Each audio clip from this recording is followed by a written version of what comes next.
Hello friends, welcome to my channel. இன்றைக்கி வீடியோவில் அருமையான ஒரு சைடிஷ் ரெசிபி. இட்லி, தோசை, ஆப்பம் எல்லாத்துக்குமே சூப்பராக இருக்கும். வாங்க எப்படி பண்ணுறதுன்னு பார்த்துடலாம். நம்ம சேனலுக்கு நீங்கள் புதுசாக இருந்தீங்கன்னா மறக்காமல் சப்ஸ்கிரைப் பண்ணிவிட்டு கூடவே பெல் சிம்லேயே கிளிக் பண்ணி பாருங்கள். ஃபஸ்ட்டு சட்னி பண்ணுறதுக்கு கடாய் அடுப்பில் வச்சுக்கலாம். அதில் 3 டேபிள் ஸ்பூன் ஆயில் நல்லா ஹீட் ஆனதையும் 1 டேபிள் ஸ்பூன் அளவுக்கு நிறச்சி கடலைப்பருப்பு எடுத்துக்கிறேன். பாருங்கள், இது போல் நிறையா 1 டேபிள் ஸ்பூன் அளவுக்கு கடலைப்பருப்பு. இதே ஸ்பூனில் 1/2 டேபிள் ஸ்பூன் அளவுக்கு உருட்டு உளுத்தம் பருப்பு எடுத்துருக்கிறேன். நீங்கள் கருப்பு உளுந்து இருந்தால் கூட சேர்த்துக்கலாம். இப்போ பருப்புகள் ரெண்டுமே எண்ணெயில் பொரியட்டும். அடுப்பை லோ ஃப்ளேம்லேயே வச்சுக்கோங்க. இது போல் ஒரு வாட்டி கலந்து விடுங்க. இப்போ காரத்துக்கு நம்ம மிளகாய் சேர்த்துக்க போகிறோம். நான் இன்றைக்கி ஒரு 6 காஞ்ச மிளகாய் எடுத்துருக்கிறேன். இது அளவான காரம்தான். அதனால் 6 காஞ்ச மிளகாய் நான் ஒரு 4 பேர் சாப்பிட்ற அளவுக்கு சட்னி பண்ணியிருக்கேன். நீங்கள் உங்கள் காரத்துக்கு தகுந்த மாதிரி மிளகாய் எடுத்துக்கோங்க. 4 காஷ்மீர் மிளகாய் எடுத்துக்கிறேன். இது காரம் இருக்காது, கலருக்காக. இப்போ ஓரளவுக்கு கருகிடாமல் மிளகாயும் சேர்த்து வறுத்து எடுத்துக்கலாம். லோ ஃப்ளேமில் வச்சுட்டு வருங்க.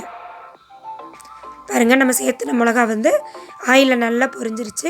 இப்போ ஒரு தட்டுக்கு மாற்றி இதை எடுத்து வச்சிடலாம். இப்போ பாருங்கள், கடாயிலேயே ஆயில் இருக்குது. பத்தில் அப்படின்னா நீங்கள் ஒரு 2 டேபிள் ஸ்பூன் சேர்த்துக்கோங்க. இப்போ பார்த்தீங்கன்னா ஒரு 3 பெரிய வெங்காயத்தை எடுத்து இது போல் ஸ்லைஸாக கட் பண்ணி சேர்த்துக்கிறேங்க. நீங்கள் பெரிய வெங்காயத்துக்கு பொதுவாக சின்ன வெங்காயம் கூட சேர்த்துக்கலாம். சேர்த்துட்டு நல்லா வதக்கி விடலாங்க.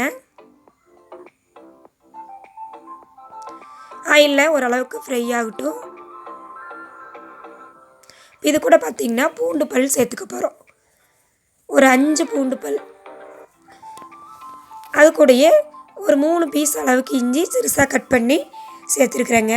இப்போ நம்ம சேர்த்துன இஞ்சி, பூண்டு, வெங்காயம் எல்லாமே ஓரளவுக்கு செவந்து வர அளவுக்கு வதங்கட்டும். பாருங்கள், ஓரளவுக்கு லைட்டாக செவந்து வந்துருச்சு.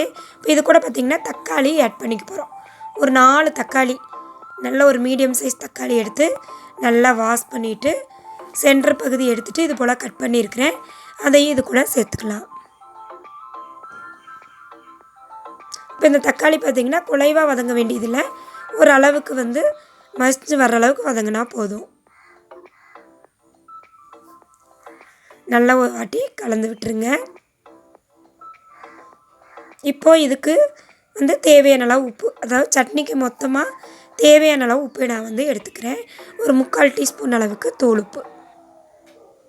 நம்ம மறுபடியும் பத்தலைனா கூட தாளிக்கிறதுக்கு முன்னாடி நம்ம ஆட் பண்ணிக்கலாம், செக் பண்ணிவிட்டு. இப்போ இது கூடயே 1/4 டீஸ்பூன் அளவுக்கு மஞ்சள் தூள் சேர்த்துட்டு வதக்கி விட்டுடலாங்க. பாருங்கள், இந்த அளவுக்கு வதங்கினா போதும். தக்காளி ரொம்ப குழையணுங்கிறது இல்லை, ஓரளவுக்கு மசிஞ்சு வந்தால் போதும்.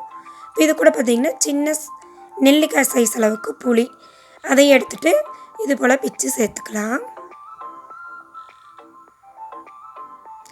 இந்த சட்னி பார்த்திங்கன்னா ரொம்ப ஈஸியாக செஞ்சிடலாம்.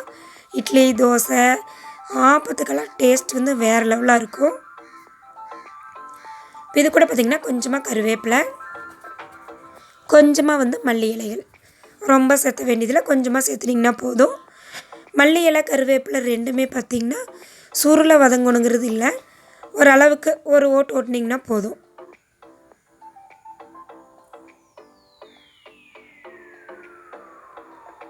பாருங்கள், நான் வீடியோவில் காட்டிக்கிறேன். அந்தளவுக்கு வதங்கினா போதும். ரொம்ப சுருளை வதங்கக்கூடாது. அப்போ தான் இந்த சட்னியோட டேஸ்ட் நம்மளுக்கு அப்படியே ஃபுல்லாக கிடைக்கும்.